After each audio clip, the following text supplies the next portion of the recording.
surface of the water. And we tested that crust, and it was aluminum and barium, that after a year and a half's accumulation had 375,000 parts per billion of aluminum in it. It's literally toxic.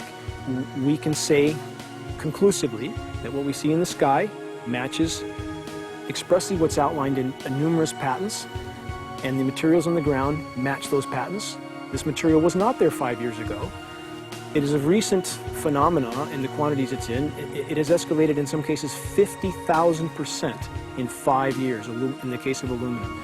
From our original baseline reading of 7 parts per billion, which was already high, it has escalated up to 50,000% in 5 years. And we've seen profound changes in that time.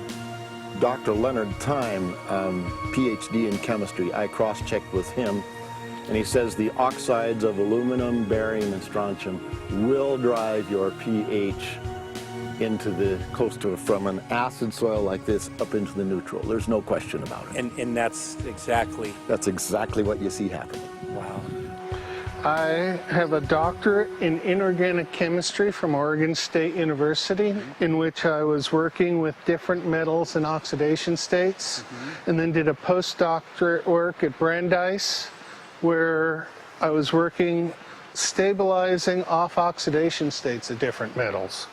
The goal is to sort of figure out how everything fits in the dynamic equilibrium of life. I was working with Francis up in Mount Shasta, and he showed me some rainwater analyses that had to do with levels of aluminum, strontium, and barium in the atmosphere. So I feel the major toxin in these chemtrails is the aluminum. And from the levels we were looking in at Mount Shasta, this is totally, totally unacceptable. When you get to metals and biological systems, you're no longer talking about the bulk aluminum that people think about when they're drinking from soda pop cans and that. So once it gets to the aluminum oxide stage, it just forms a plaque within your arteries and shuts down life. When you take elements that normally aren't out in the environment and you start putting them in the environment, it raises some serious red flags. Aluminum is a very specific nasty in biological systems. It takes that site and it never lets go, and it shuts down the site, and that's it. And so as you accumulate aluminum over time, it causes major neurological damage because it ends up as aluminum oxide that's essentially stuck in place and can't be flushed out by normal systems. At the core of everyone's condition, there's always some level of toxins. And aluminum is known to have cancer-causing effects. The half-life is decades. I think that we should be working on taking more of these toxins out of our environment instead of adding more toxins in. It's very concerning that if we add more toxins to our environment, that will be increasing the rates and risks of cancers. Even one patient is not worth it. So sad that they would consider putting aluminum in our environment to affect something when they could be causing so much more damage. Wherever the material is coming from, it is there. The amount of metal falling on us cannot be disputed. Absolutely, this is not speculation. The amount of metal in the last 4 years, as I said, have increased to a degree of thousands of times, and California Air Quality Resources Board has studied the aerosols from China. These metals are not amongst them. Mike, the reason I've chosen to focus so primarily on this issue is I feel all other issues are secondary.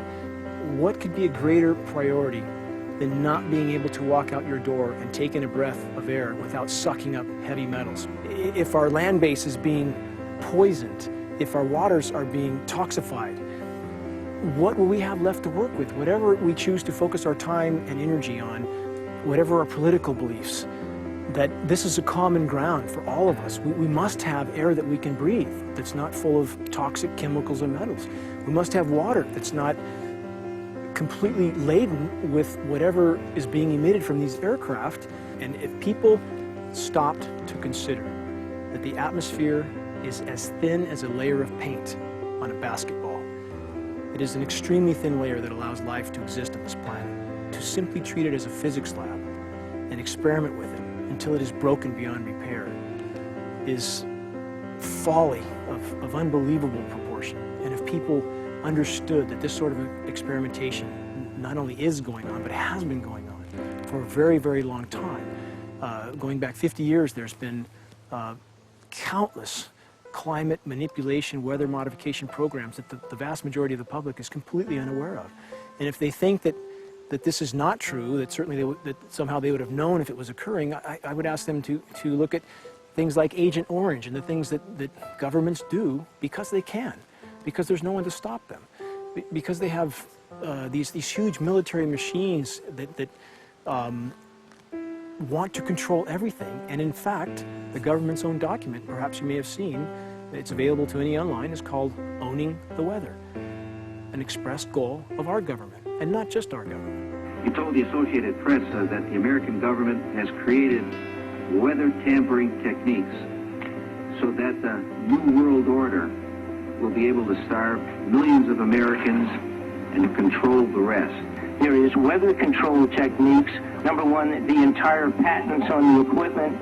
Number two, Senator Claiborne Pell's complete statement and story of his own that not only does it exist, but that we even utilized it as far back as the Vietnam War. Well, Murph, We're going to do what we can. let's see what we can do. You got the scientists behind you. The scientists are with you, so at least this scientist is with you.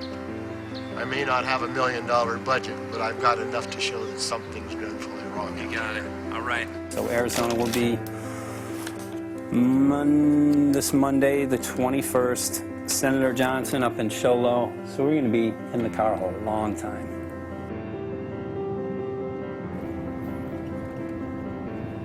Well, it is such a pleasure.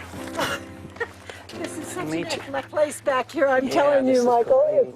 But you know This what? is great. We love it. It's so private and it's so quiet and peaceful. And please come in. My name is Karen Johnson. I served in the Arizona State Legislature for 12 years. I was in the House for 8 of those years and in the Senate for 4 of those years. When you see a plane fly overhead, there's a trail that leaves the end of that plane, and it goes from one horizon all the way to the other as the plane flies across, and it begins to filter out and cover more and more of the sky in kind of ripples. It widens out and fills the whole sky. I mean, how could anybody think that that was the case? And then to live and to be underneath that and know that whatever is in that is falling down upon you and upon your animals and upon the earth. And I mean, it's frightening to me. And if people don't start really waking up and facing the fact that we've got people that are doing terrible things to us, and we had better wake up and fight back now. I mean, I'm the mom of 11 kids. I've got 35 grandkids. I mean, I've got a stake in this. I care about what is going to be left for my children. I care about it, and I'm extremely worried about what is going to be left to them.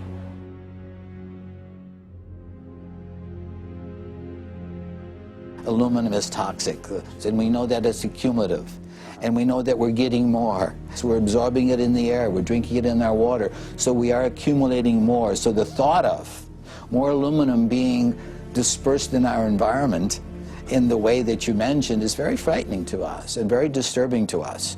Those of us who have done any research on this are really quite concerned that we are ill-informed about this issue, and mostly that it's being done. Aluminum is toxic. We know that it is. We can debate as to the amount of toxicity that is going to be disturbing the body, but as far as really accepting the fact that it's accumulative, it's synergistic, then we have to conclude that it's not a good idea to put it in our atmosphere, especially when we know we're getting increased amounts, and especially since we know that the scientific communities around the world are pointing a finger at the heavy metal toxicities, at the toxicities that we're absorbing in the day-to-day food that we eat and the air that we breathe. The concern is off the charts about why is this happening? Why is this being allowed to be sprayed continually all over the United States, all over the world? Who is paying for this?